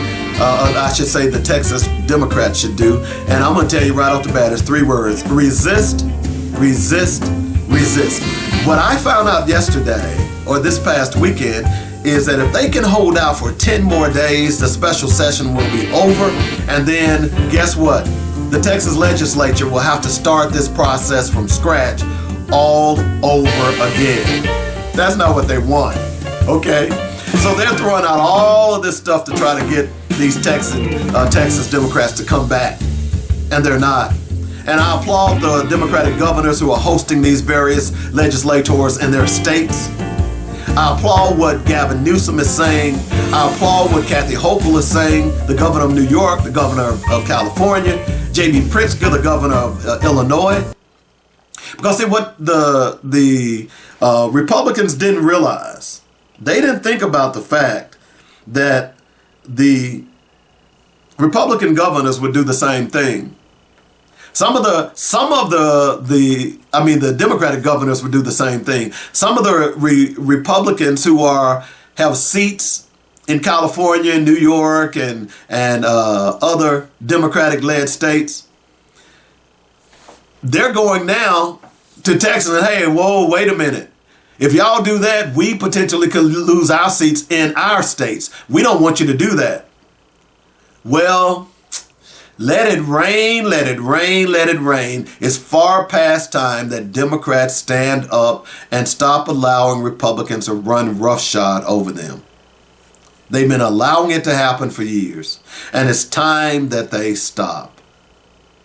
This administration is a criminal administration. And just to give an example of some of the things that they believe, here's Pete Hegseth. He posted a clip from his church that is calling to repeal the right to vote for women. You said, what? Yeah. Pete Hegseth wants to repeal the right to vote for women. Hello? These are the people that are running your government. This is white supremacy at its finest. They want to go back. And I keep telling these folks, black folks ain't going back. I'll tell you this, women ain't going back. Okay? Women ain't going back. So let's stop this silliness. I got something else from Pete Hegseth. Hang on just a moment. Let me pull this up because these are the people that are running your government. Where is it? I know I got so much Epstein stuff on my wall right now. I got to scroll through that stuff. And by the way, I want to remind you, here are the criminal charges for Barack Obama. 0. Here are the felony convictions for, let's see, Barack Obama and Joe Biden. Let's include them, okay? 0. Felony conviction, 0. Impeachments, 0. Sexual assault accusations, 0. Flights with Epstein, 0. Here's Donald Trump.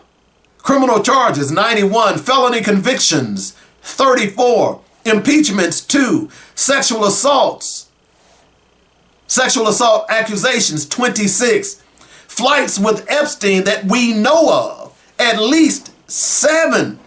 See, part of the reason that they're running so hard to try to get Texas to change the law is that they understand that if the Republicans get in office, the Democrats get in office, he's going to be impeached again, and rightfully so. Now, here's the thing quickly with Pete Hegseth. He had a Confederate monument returned to the Arlington National Cemetery. When asked why he was having the monument returned after being removed in 23, Hegseth stated, "Because we don't erase our history." Isn't they the ones who tried to shut down the National Civil Rights Museum? Then he flagged war heroes, militaries first among 26,000 images flagged in a DEI purge. The Medal of Honor recipient erased in the Pentagon's DUI purge. Air Force erases or purges photos, websites on pioneering female pilots. This is why Texas must resist. This is why California must resist. This is why Illinois must resist. This is why New York must resist. Resist, resist, resist. No, it's not easy. Take it from a people who understood it wasn't easy. It wasn't easy under Jim Crow, but we resisted. It wasn't easy under the black codes, but we resisted. It wasn't easy under segregation, but we resisted. And we resisted to the point that we have what we have today. And the Texas Democrats must continue to resist. Do not give in. Do not falter. The nation is at stake. These white racists are trying to take over America. Period. End of story. That's what Project 2025 is all about. Donald Trump last week, remember, he fired the Bureau of Labor Statistic president a week or so ago. So late last week, he comes out with his own numbers, okay, about the labor statistics. And guess who put the numbers together? You can't make this stuff up.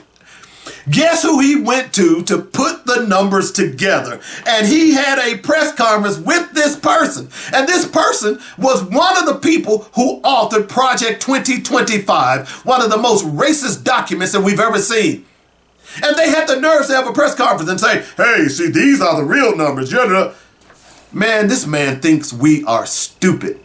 And some of you all are, unfortunately. Some of you all are. It's unbelievable. So Texans must resist. You must. And I'm reaching out to a couple of Texans right now to try to get them on the show. Hopefully we can get an interview with them, because you say, well, Dave, you live in Maryland. You're in the DMV. This affects us all. If they have their way, this country will not look like it has looked for the last 20 years. I'm going to tell you, it hadn't been the greatest country, but it sure as hell doesn't need to look like what the Heritage Foundation wants. The Heritage Foundation wants women to go back to not working. Look, black women are the most educated demographic in America.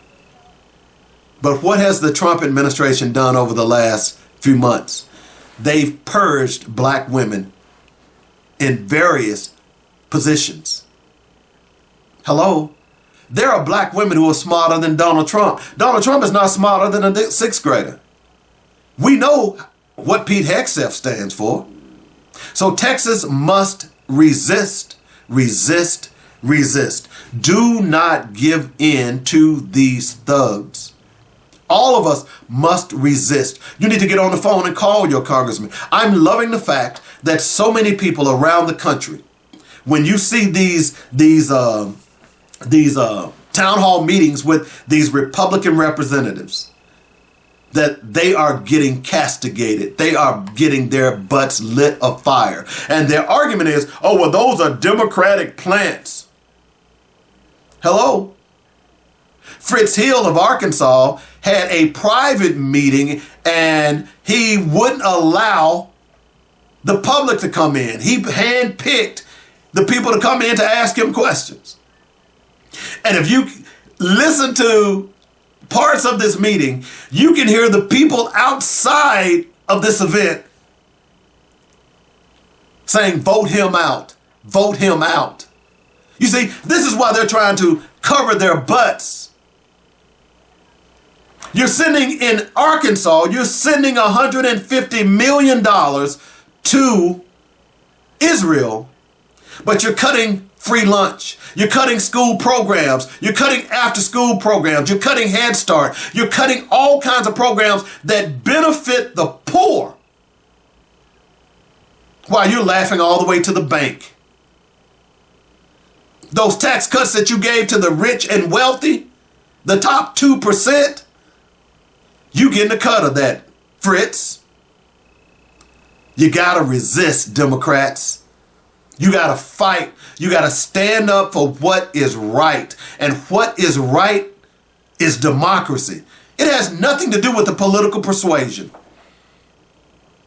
It has everything with the Constitution of the United States of America. All men are created equal under the eyes of the law. Freedom of speech, freedom of religion. This country does not have a national religion. Places like Oklahoma and Texas and some of these other states who are trying to institute and mandate that you pray in school. I don't want a racist praying with my children. I don't want a bigot praying with my children. These were the same people who in the 60s were praying for our children, yet they were going behind our backs and putting on cloths to cover their faces and raiding black towns under the guise of the Ku Klux Klan.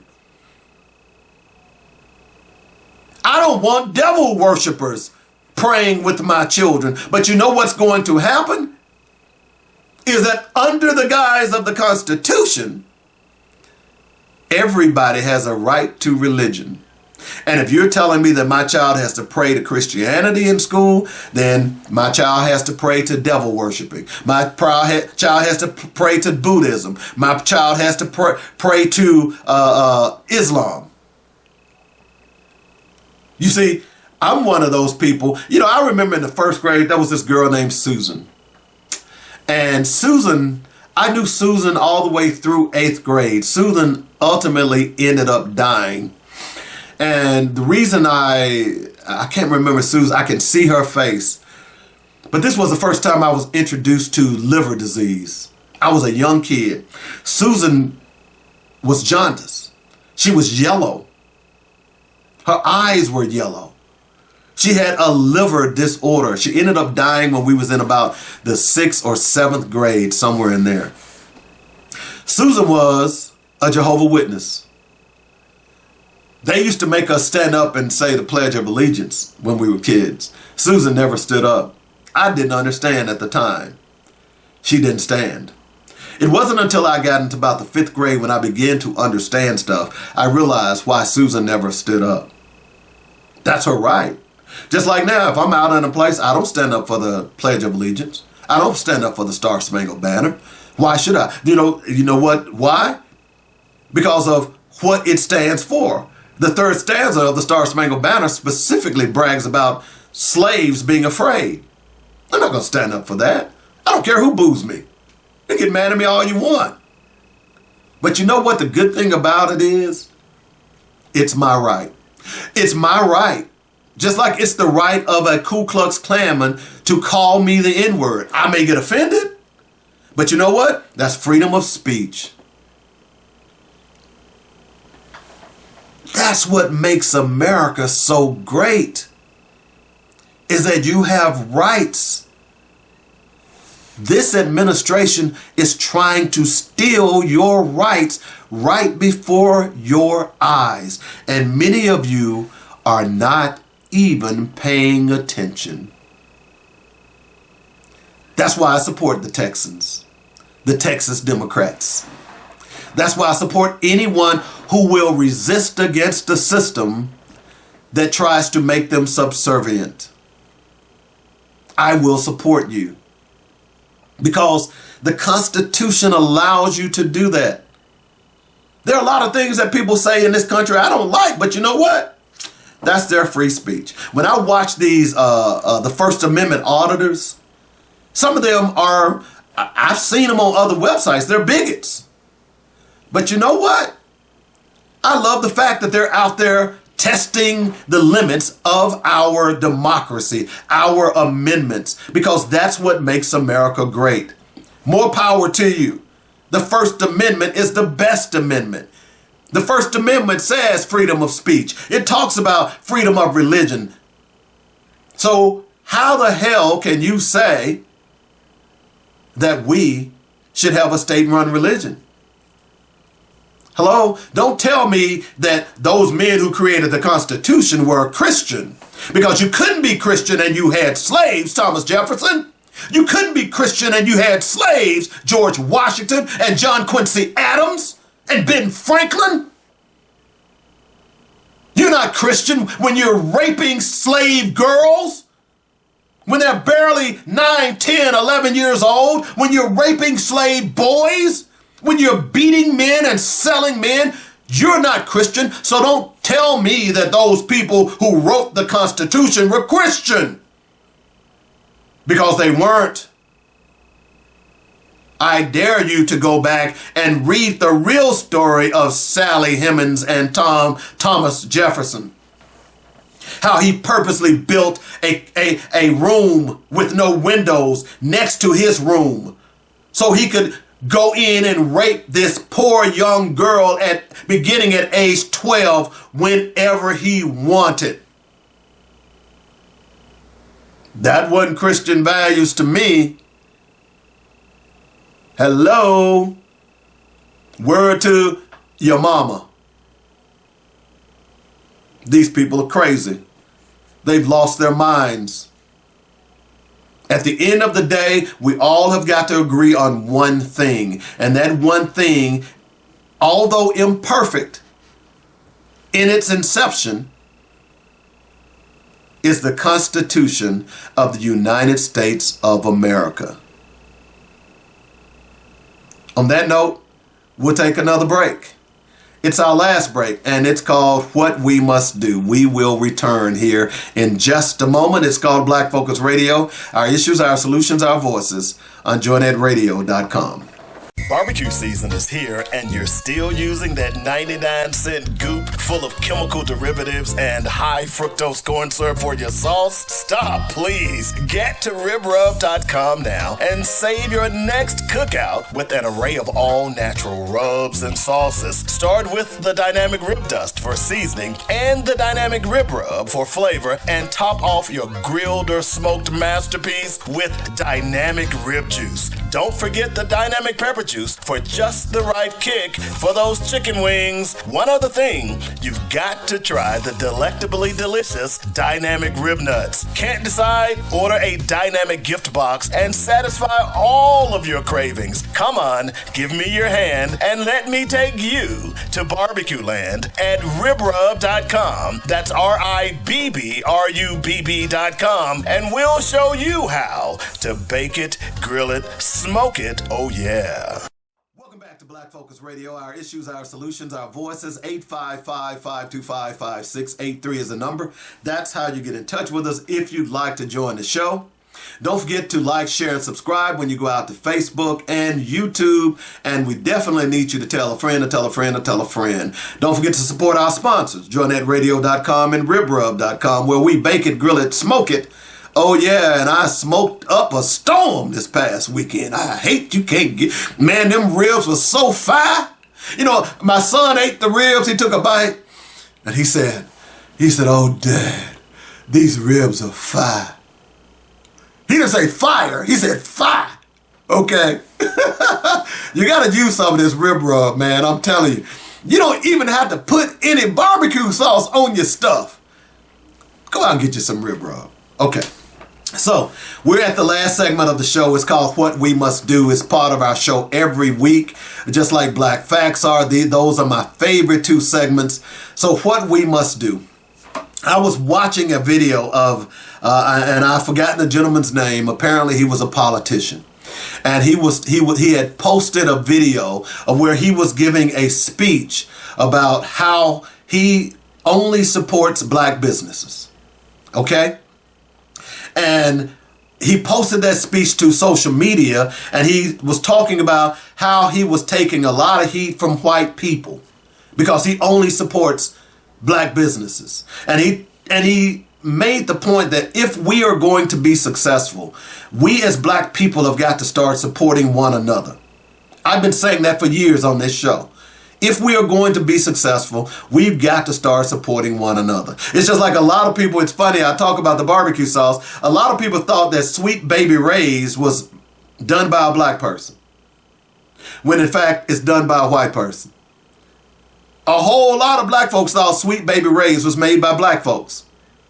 It isn't. It wasn't. And y'all are just consuming this stuff. And he was saying that, hey, look, all of these people are coming at him. White people are coming at him because he is pushing the fact that we got to support black businesses in order to be able to become self-sustaining in our community. I've been talking about this for years. Many other black scholars have been talking about it for years. He's absolutely right. About 2 weeks ago, I was sent a request to send in an application to come out to an Asian fest and bring my product and get a booth. I respectfully declined, and I simply sent this back to them, that I don't support Asian events because Asians have made millions of dollars off the backs of black people because of our struggle, yet they don't support our struggle. And there were people on that thread. So a lot of people agreed with me. Of course, they were black. But there were a lot of white people who didn't agree with me. And of course, I didn't care. Because, you know, I went in an area of Maryland the other day. It was Columbia, Maryland. And I was going to send a MoneyGram. And I went into this store, and everything in that store was in Spanish. Even I could hear the people in that store, they were speaking Spanish. There was a guy in front of me who was Hispanic, and the woman behind the counter was speaking to him in Spanish. Everything. Where are our stores like that? Where is the black store that I can go to send a MoneyGram or a Western Union? Where are those stores? Those people have benefited from our struggle. And they are making millions of dollars off of our struggle, yet they don't support our community. There's a reason why I don't go eat at Mexican restaurants anymore. There's a reason why there was a Philippine event and the food looked great. They were posting it on Facebook, come out, come out. I wasn't going. more and more black people are beginning to understand that if you don't support us, and by the way, you're able to do what you do because of the blood, sweat, and tears from the 1960s. I applaud those people who are getting online, those foreign people, like I've seen some Asians do it. I've seen some Hispanics do it, who are getting online now and posting the fact that the reason that their communities are benefiting is because of the backs that black people bent over so they could climb up. And they're saying we should pay them more respect. I applaud to begin seeing that now on social media. But what we have to do as black people is make that point. That's part of the reason I said early on when this thing came out about immigration. I'm not going out there and supporting and marching for Hispanics. They call us the N-word behind our backs. They don't support our businesses. You go into some of these beauty supply stores, they are owned by Asians and Hispanics, and they walk around and follow you like you some type of thief. Yet they're making millions of dollars off of us. What they should be doing when you walk in the door and say, thank you for coming, I appreciate you. Here's a free gift. Here's a 10% or 20% discount because you're black, and I appreciate what your ancestors did for us. I'm not doing it. I'm not following them. I'm not going to support them at all. My dead presidents are going to stay in my black ass pockets. And every chance I get, I'm going to support black businesses. I can't do it all the time. I can't go to a black grocery store and buy my groceries, unfortunately. But when I go out to eat, I heard earlier today that there's a restaurant that when I first came to Baltimore to visit my son, a place called Poppy's, that I wanted to go back to. I haven't had a chance to go. I found out yesterday that Poppy's is closing. It was a black-owned restaurant. I saw it on Facebook. Poppy's was the first place that I had crab egg rolls. And I went back to Little Rock and started making crab egg rolls and started giving them to some of my friends. They were like, oh man, this is fine. Love crab egg rolls. First place I ate them was at Poppy's. Poppy's is a black-owned restaurant that is now closing. Unfortunately, on that social media thread that I saw, there were black people getting on that thread criticizing, oh, they had bad service. Took too long to get food. This, that, and the other. Black people killing this man's restaurant that was already closing. I've seen the enemy, and it is we. We have to do better. Some of those same black people are spending their money at Asian restaurants, at Thai restaurants, at Hispanic restaurants, but you're critical of black businesses. I've seen the enemy, and he is we. She is we. And some of those black businesses have got to do better as well. If you know you've got bad service, then you need to do a better job. This is why I tell people when they buy my product, ribrub.com, and they think I'm joking, that if you buy my product and it's not up to the standard that you expected, I will give your money back. That's not a slogan. That's not a saying to make you buy. That is a fact. And it's been bared out. I had a gentleman who called me. I was, when I first launched my program, I was, my product, I was living in Nashville. I would go to the flea market once a month. He was from California. He spent close to $100 in product. He was from California. He went back home. He called me a few months later and said, hey, Mr. Coleman, I met you at the flea market. He was a white guy. I met you at the flea market. I bought so-and-so my product. I remembered him. We talked. He said, I didn't really like your product. I said, oh, I'm sorry to hear that. I said, how much did you spend? He said, I spent close to $100. I said, I'll tell you what I'm going to do. I said, if you will email me your name or send me your back then they didn't have some of these money transfers, but they did have Western Union. I said, and I had PayPal. I said, I'll PayPal you back your money. He started laughing. I said, what's funny about me giving you your money back? I was a little upset. He's laughing because I'm getting ready to give him his money back. He said, man, I'm just kidding with you. He said, remember when I first bought your product, you said that if I didn't like the product that you would give me your money back, give me my money back. I said, yeah. I said, that's not a slogan, that's a fact. He said, well, Mr. Coleman, I'm going to tell you, I really love your product and I'm going to be buying more. And he did buy more. He said, I don't want the money back. I just want to make sure, I wanted to make sure that you were sticking to what you said. I've been saying that from the time I launched ribrub.com. If you don't like my product, I will give your money back. That's customer service. We, as black people, have got to do a better job at customer service. If people are criticizing your customer service, don't get mad at them. Listen. I called a company, I want to say it was T-Mobile. I've had T-Mobile I've never changed my phone number. I've had the same phone number from the day that I first got a cell phone. The exact same one. I kid you not. I called T-Mobile and I was trying to get a person to understand because I had added a phone line for my wife. And it was sending text to one number and sending the phone calls to another. I had called T-Mobile multiple times. Okay? No, let me take that back. That wasn't T-Mobile. That was my bank. And I was telling them that I couldn't get in my account.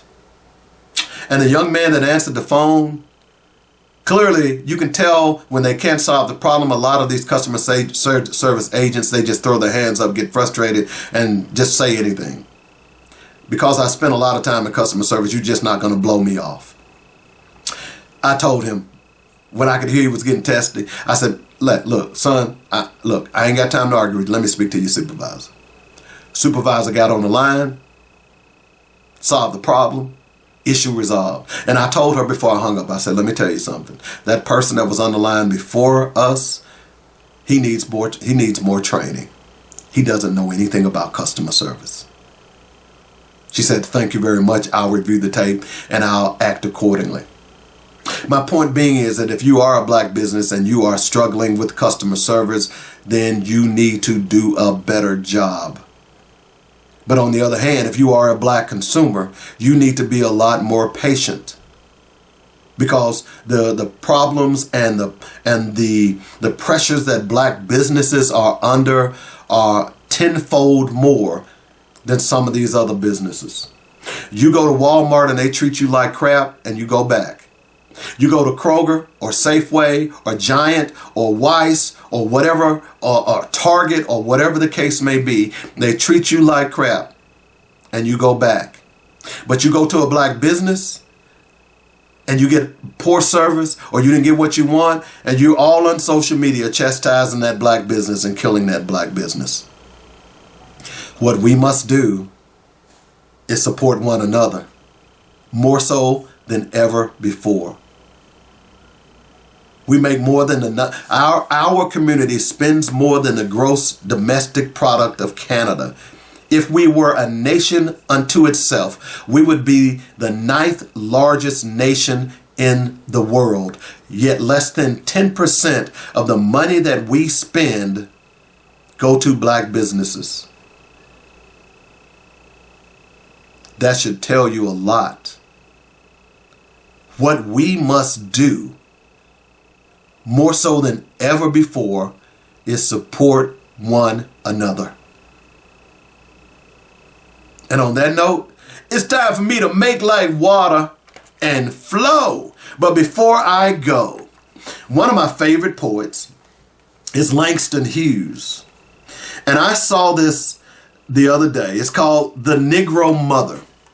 Langston Hughes, I've been a fan of his literally all my life.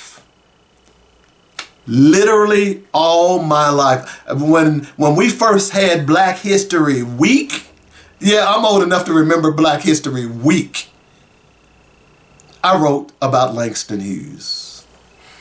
This poem is called The Negro Mother. Children, I come by today to tell you a story of the long, dark way that I had to climb, that I had to know in order that the race might live and grow. Look at my face, dark as the night, shining like the sun with love's true light. I am the child they stole from the sand 300 years ago in Africa's land. I am the dark girl who crossed the wide sea, carrying in my body the seed of the free. I am the woman who worked in the field, bringing the cotton and the corn to yield. I am the one who labored as a slave, beaten and mistreated for the work I gave. Children sold away from me, husband sold too. No safety, no love, no respect was I due. 300 years in the deepest South, but God put a song and a prayer in my mouth. God put a dream like steel in my soul. Now, through my children, I'm reaching the goal. Now, through my children, young and free, I realize the blessing deed to me. I couldn't read then, I couldn't write. I had nothing back there in the night. Sometimes the valley was filled with tears, but I kept trudging through the lonely years. Sometimes the road was hot with the sun, but I had to keep on till my work was done. I had to keep on. No stopping for me. I was the seed of the coming free. I nourished the dream that nothing could smother. Deep in my breast, the Negro mother, I had only hope then, but now through you, dark ones of today, my dreams must come true. All you dark children in the world out there, remember my sweat, my pain, my despair. Remember my years heavy with sorrow, and make those years a torch for tomorrow. Make of my past a road to the light. Out of the darkness, the ignorance, the night. Lift high my banner out of the dust. Stand like free men supporting my trust. Believe in the right. Let none push you back. Remember the whip and the slaver's track. Remember how the strong in struggle and strife still bar you the way and deny you life. But march ever forward, breaking down bars. Look ever upward at the sun and the stars. Oh, my darkened children, make my dreams and prayers impel you forever up the great stairs, for I will be with you till no white brother dares to keep the children of the Negro mother. And on that note, I wish you peace.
You've been listening to Black Focus, where we discuss our issues with our solutions and our voices. Join us every weekday afternoon at 1 p.m. on joinetradio.com.